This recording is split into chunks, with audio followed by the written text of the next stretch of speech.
The amount of drip is going to vary depending on your source, but for the most part you can expect a lot of drip from a 6G15 unit, and you can expect a little drip from an amplifier. So now that you have heard what actual drip is, and we know a little bit about how it behaves, we can start to deduce where digital pedal spring reverbs got it wrong. We are going to take a look at some specific examples here, and I want to make clear I am not saying these pedals sound bad.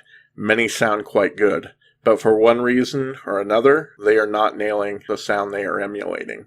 First, let's take a look at the TC Hall of Fame spring algorithm.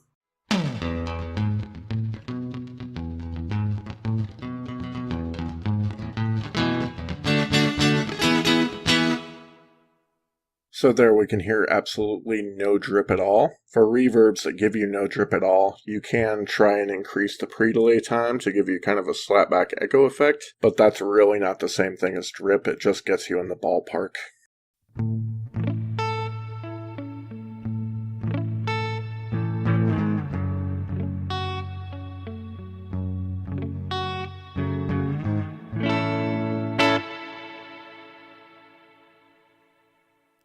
So with the new Neighbor Spring algorithm, we also hear no drip, and the tail of the reverb is completely unrealistic for a spring algorithm.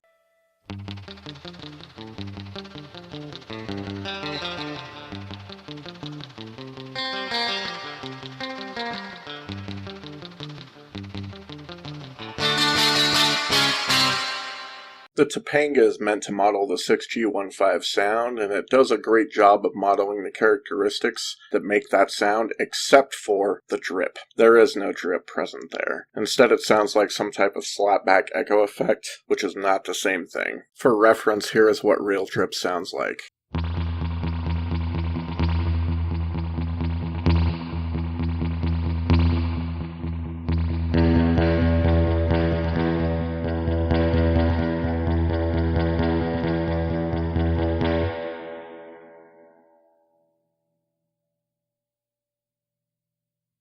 Two other common ways drip is done wrong in the digital world is that they seem to take a sample of what they believe a drip sound sounds like, and then they just repeat that sample over and over. Drip is reactive to your playing and tracks with your notes and dynamics. Pedals that do this tend to just play that sound at random intervals rather than reacting how a real spring reverb would.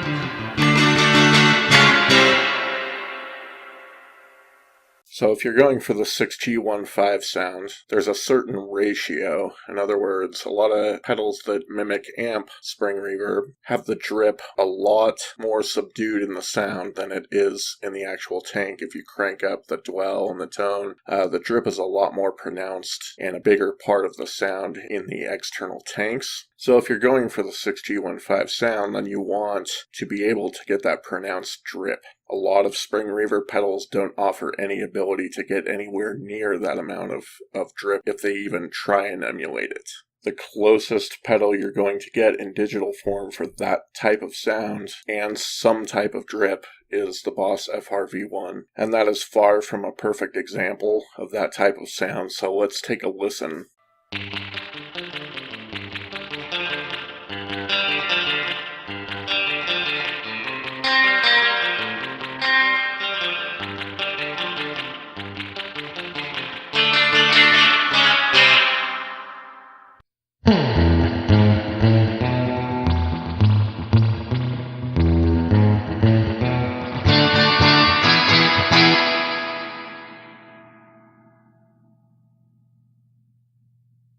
So the first thing I love on digital spring reverb pedals is the ability to control your decay time. On the real thing, you pretty much have a set decay time, and there's a little variation depending on how hard you're hitting and things of that nature, but for the most part, it is what it is, and you can't control that. So definitely a good thing on digital spring reverb is being able to shorten or lengthen it depending on what you're playing. You usually have flexible tone controls on a digital spring reverb, which is always a great thing. You want to darken it, darken your tone or brighten it up. Typically, you'll have smoother trails. There are real spring reverbs with smooth trails, but I find it a lot more common with digital spring reverbs to have those smoother trails, and that's a benefit for a lot of people. Maybe a little bit less realistic, but more pleasing to the ear. And the last thing spring reverb really offers you is a more predictable frequency response. With the tanks, there's certain notes that are going to reverberate more than other notes, and so when you're picking through a scale or something, on occasion you have,